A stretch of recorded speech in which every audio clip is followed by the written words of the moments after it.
The sniper, everyone's least favorite Australian outbacker. I mean, when there's a good sniper on the other team, it can be one of the most infuriating things to die from, just across the map over and over and over again. But on the other hand, if you have a couple of bad snipers on your team, you're basically down a couple players because they can somehow manage to repeatedly miss the other team standing at point blank range. It's just a big mess, man. Now, of course, as with every other class, not all snipers are created equal, and a lot of what determines a good sniper from a bad one comes with the different weapons that they use. Now, I gotta do the whole disclaimer thing again. You know what? You know the drill. Stereotypes don't mean everyone, blah, blah, blah, disclaimer, blah, blah, blah, satire, blah, blah, blah, parody. You get the idea, right? Okay, let's go.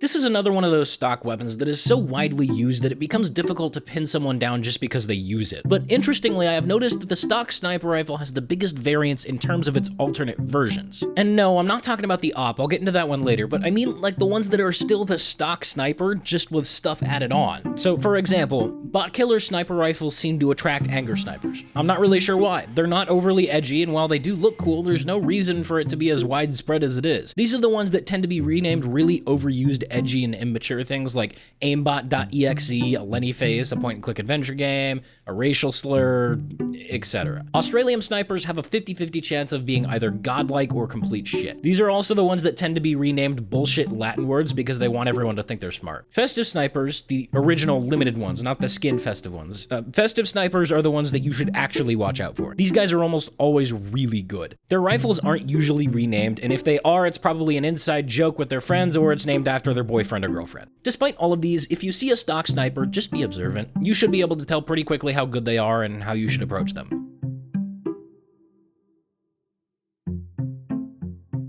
This is by far the biggest war pig in this series that I've covered so far, and at the same time, it seems kind of unfair. There's a ton of reasons you might want to use this. You might be a CSGO player, you might think the model looks better, you might just think it sounds cool, whatever, but at the same time, it's very rare to encounter an op sniper that doesn't think he's hot shit. This sniper can't actually aim headshots, so he just uses this as a crutch and a tool to make people mad. Weirdly enough, I've noticed that this stereotype has kind of fallen off in recent years, and there hasn't really been anything to replace it. This could just be because of the new pseudo-explosive headshot mechanic, giving it more of a support role, or because this thing has taken its place as the body-shotting machine, which we're gonna get into later. For now, though, if you see one of these snipers, they're probably either running the full set with the danger shield and the crocodile hat, or they're just running the full piss loadout. Either way, they're set out to tilt you, so be aware. These guys are the Swagman Swatter snipers of the Weapons Stereotype series. Nobody thinks much of them until they start demolishing the entire server without mercy and without saying a single word in chat. You can't ever peek any sightlines because chances are he's there, hiding his sniper dot perfectly, and will instantly headshot you the second you show your face. He's like an aimbotter, if an aimbotter was actually smart and had good game sense and positioning.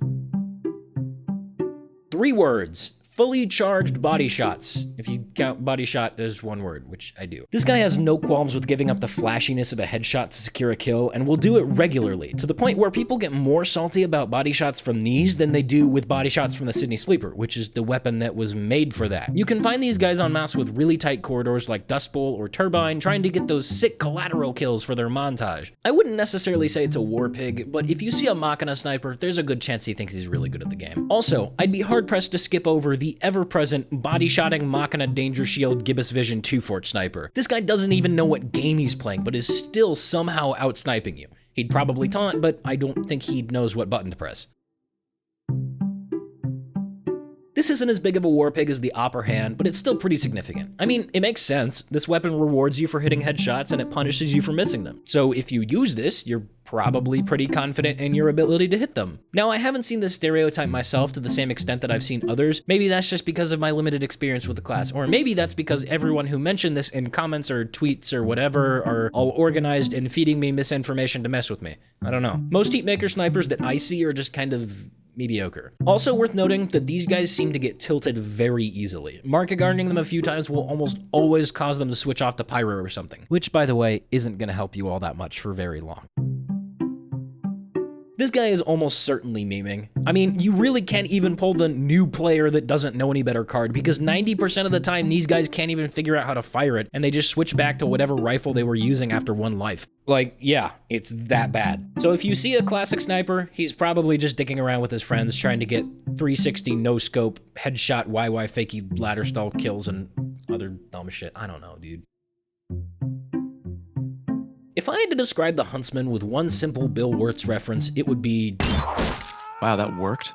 I mean, seriously, the Huntsman is the poster child for unintentional bullshit. Most of the kills you get with this are going to be the result of either random spam or just corner peeking.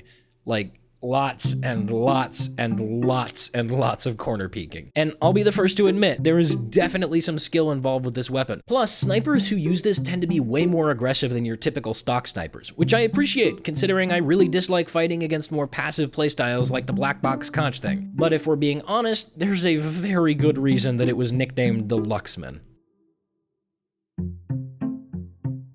Ah, the SMG. People who use this are what I like to call the Josie Zawabski 2005s. Commonly seen in Payload Upward and TF2 FOT servers, these guys are the snipers that just came off their favorite Minecraft role-playing server and found TF2 in the Steam's free-to-play section. They instinctively use their 9-year-old Call of Duty experience and make the assumption that the SMG is a super strong gun that will force-shot any player in close to mid-range. I hate to break it to you guys, this isn't Call of Duty Infinite Warfare. This is TF2.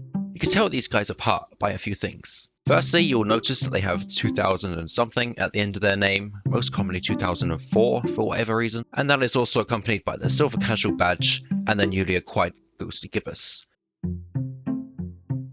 This guy is almost certainly running the Bushwhacker, and there's also a very good chance that he's running the Huntsman, but the Bushwhacker is almost a guaranteed.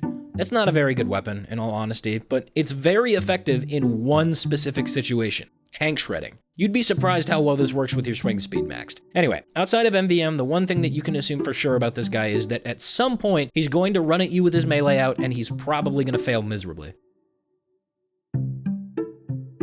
This is generally seen as the best support secondary for sniper, but more often than not, snipers that run Jarate will be really selfish with it. Like, there's a pretty good chance that they only equipped it because there's a Scorch Shot Pyro on the other team harassing them, and if that isn't the case, they're probably using the Jarate Bushwhacker combo from hell, which I'm gonna get into later. All that said, on the rare occasion that you run into a Jarate sniper that actually uses it to help his teammates, well, it's a really nice change of pace.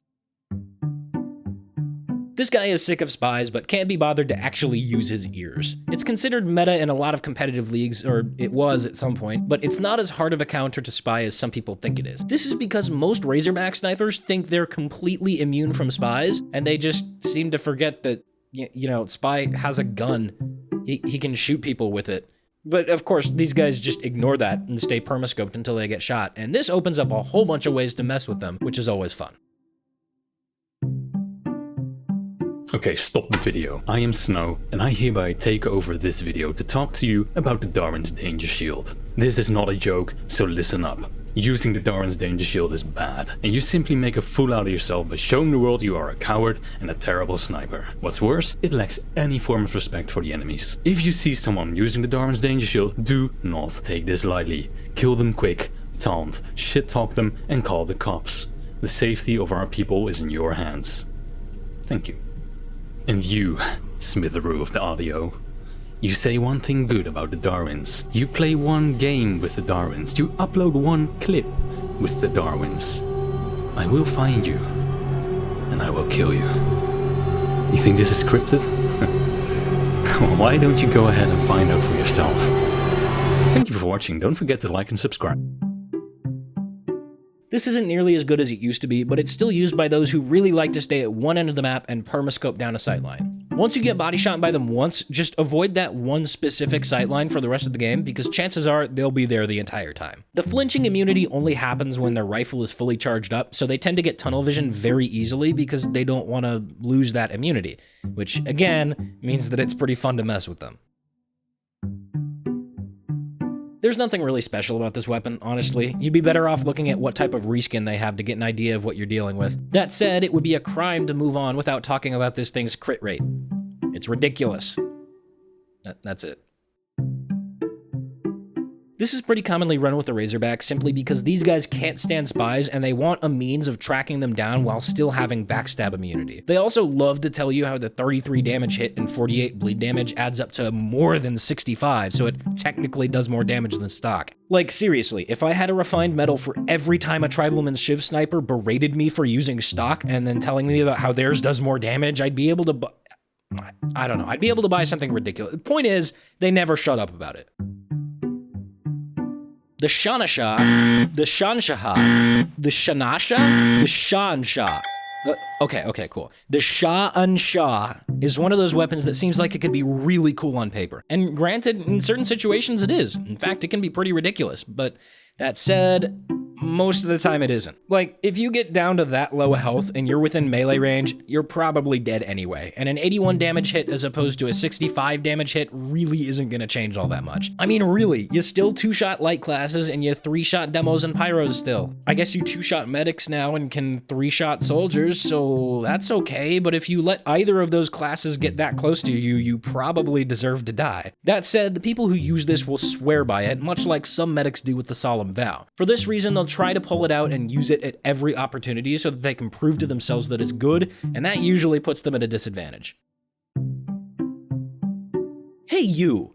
Yeah, you. Are headshots too hard?